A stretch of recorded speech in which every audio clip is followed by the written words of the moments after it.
après, je vais au restaurant que j'avais parlé, qui est étoilé, que je devais aller hier. Enfin, je risque de me balader dans Singapour, je vais peut-être refaire un peu de City. Et après, je vais à la fontaine de la vie. Et sur le retour, je fais un tour en bateau, je pense. Voilà le programme pour mon dernier jour à Singapour. Demain, je pars vers la Malaisie. Restaurant étoilé. Street food qui a été étoilé par le guide Michelin. Du coup, j'y suis. Là, il est 4h de l'après-midi. J'y étais en milieu d'après-midi pour qu'il y ait un peu moins de monde, mais ça, c'est la file pour commander juste à côté. Il y a toutes les personnes qui attendent pour récupérer ce qu'ils ont commandé. Je vais vous refaire quelques plans dans le restaurant par la suite et vous dire comment c'était. Ici la carte. Du coup, moi, j'ai pris combinaison de plats, donc avec des morceaux de porc, des ribs et du porc qui était en mariné. Ensuite j'ai pris un riz et j'ai pris un thé Chinese flower tea. Donc voilà. Donc, je vais vous faire une petite explication à partir d'ici parce qu'il y avait trop de monde dans le resto. Du coup, sur la droite, il y a la file quand on arrive, qu'on attend pour commander. Donc il y a une borne en commande automatique où il y a 2 guichets. Et après, on peut aller s'asseoir à la table. Et quand notre numéro affiché, comme je vais vous le montrer, mon numéro est affiché, on se relève pour aller chercher la commande qui est à prendre par nous-mêmes. Je suis le numéro 576.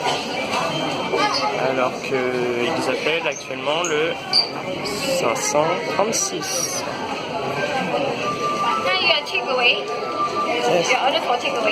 On peut retrouver des articles de journaux qui sont parus, comme quoi ils avaient obtenu une étoile Michelin. Qui les affichent fièrement.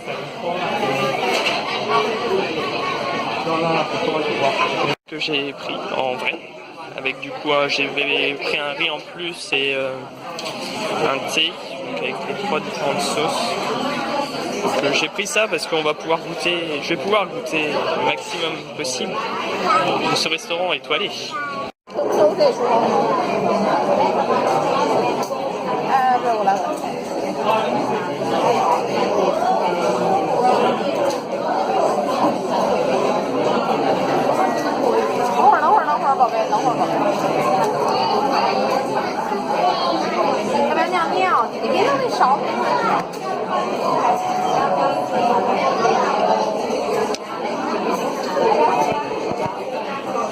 Donc la viande est super bonne, super tendre, juste à peine assez chaude. Je pense que c'est aussi. Donc voilà, je vous dirai ça un peu plus quand j'aurai vraiment tout mangé. C'était super bon, je me suis régalé, les 3 viandes étaient super bonnes, et puis le riz, bon riz, la sauce était bonne avec. Donc voilà, je vous ferai un petit débrief un peu plus complet dehors. Et ce repas se termine, c'était super bon. Du coup, j'ai lu un petit peu sur les articles du restaurant et j'ai parlé avec les personnes qui étaient à ma table. Donc à la base, ce restaurant n'était pas placé ici quand il a été étoilé, il était dans le street food juste à côté, donc apparemment c'était meilleur, d'après ce que j'ai cru comprendre. Au niveau du poulet, il n'avait pas tout à fait le même goût. Autrement, au niveau de la carte, je pense que c'était la même. Tous ceux qui pensaient très très fort que je devais aller me faire couper les cheveux, voici les prix à Singapour. C'est 90 $ singapouriens. Alors je pense que pour l'instant, je vais garder mes cheveux comme ils sont, voilà, comme ça.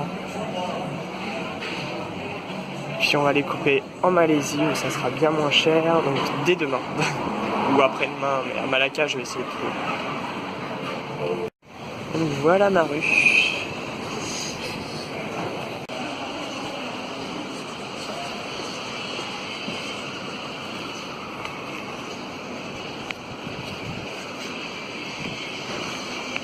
Tous les immeubles sont climatisés, donc ce qui donne un truc assez moche à l'arrière et assez polluant aussi. Tous les groupes de clim, parce que c'est des clims individuels bien sûr, donc tous les groupes de clim à l'extérieur, dans toute la rue. C'est la ruelle qui est juste derrière ça, mon immeuble. Le bâtiment est par là-bas, après celui-là. prends le métro jusqu'à la fontaine pour aller faire quelques photos. Et ensuite, je rentrerai en faisant un tour de bateau. Mais je pense que j'irai manger après. La fontaine de la fortune à Singapour. Avec de l'eau qui vient de toutes parts.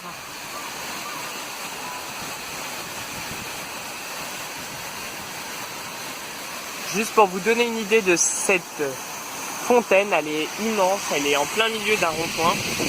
Tout autour, il y a des voitures. L'accès se fait par en dessous. Il y a toute une galerie commerciale qui fait le tour de cette fontaine, c'est assez incroyable. Ce soir à Singapour, je vais vous montrer un supermarché. Il n'y en a pas beaucoup des grands comme ça, c'est souvent des petits 7-Eleven, c'est des mini super-héros. Là, il y a vraiment tous les produits. Des soupes déshydratées à 70 centimes, à peu près. Je vous convertis les prix à chaque fois, je parle en euros là sur la vidéo. C'est pour ça que ça correspond pas au prix affiché. Du riz, 8 € les 5 kilos. Même pas un petit peu plus d'1 € le kilo. Tiens, je voulais voir des produits qu'on trouve pas spécialement en Asie. Là, ils ont du lait. Ils ont beaucoup de lait ici. Ah oui, ok. C'est peut-être pour ça aussi. On en a qu'ici, donc le lait qu'on a le matin, il est produit en fait en Australie, d'après ce que je vois. Celui qu'on a à l'hôtel, je crois, celui-ci. Il coûte 2,55, donc 1,80 à peu près. 1 € est égal à 1,5 $. En fait. C'est du beurre président, donc ils font en doux et en demi-sel. Plutôt cool. Du cheddar, pas spécialement français, mais de la vache qui rit. Ils l'ont en classique, en light et en... je sais pas ce que c'est. Au jambon. Et le dernier, c'est... même pas, c'est des produits qu'on n'a même pas chez nous. Je crois pas en tout cas, je me trompe peut-être. Bon allez, si je revois d'autres produits je vous en parle.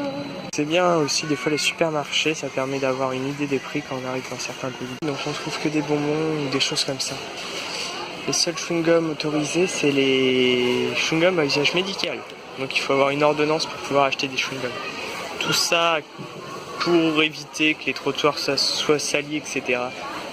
Ils sont un petit peu à l'extrême à ce niveau-là, mais c'est vrai que c'est plutôt propre dans toute la ville, il n'y a pas un papier qui traîne. Même si ça ressemble au chewing-gum, c'en est pas. Ils s'appellent ça des chewy candy.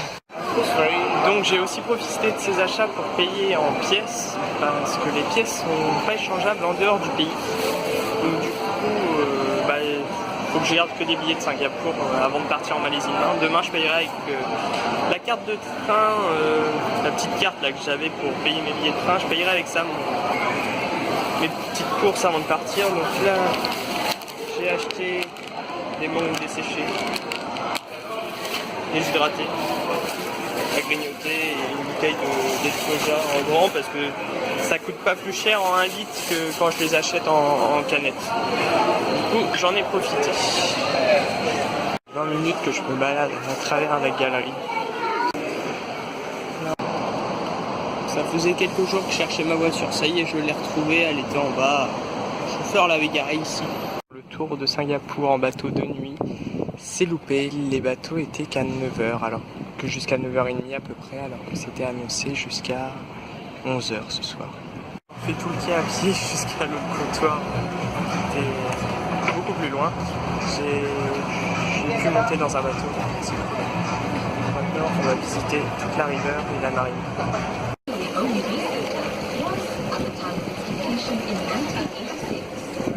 Sur la gauche, tous les quais. Donc, mon hôtel est juste derrière cette petite rue.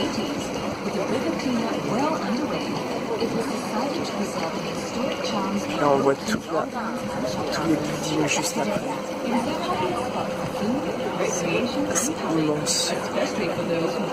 On a plus que de recul que d'habitude. Nous sommes arrivés dans la baie du coup. Vous allez me reconnaître, j'étais juste là-bas pour prendre la photo l'autre jour. Le merlion, symbole de Singapour, et juste derrière, tous les bâtiments de toutes les banques. Magnifique skyline tout le long.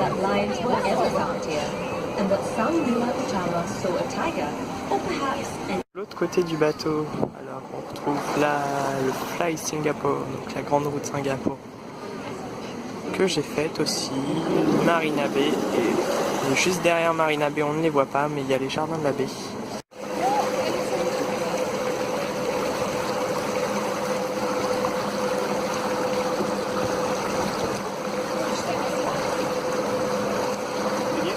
Droite l'Asienne.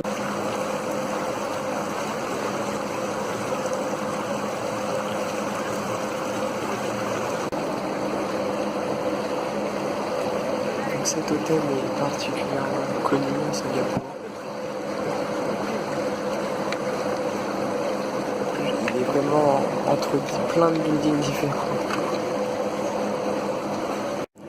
Je pense qu'on apprécie d'autant plus quand on pensait ne pas pouvoir la faire, cette petite croisière.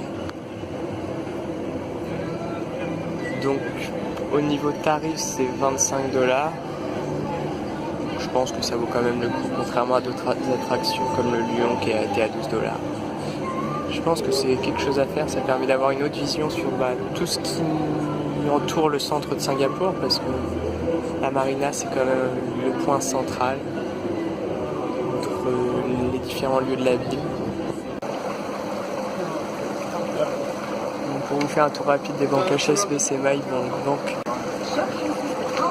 Et c'est sur ces images que cette série de vlogs à Singapour se termine. Pour conclure, Singapour est vraiment une ville magnifique.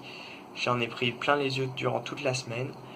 Donc moi je vais continuer ma route tranquillement vers Malacca où je vais vous retrouver dès la prochaine vidéo. Je vous dis à la prochaine. Ciao ciao.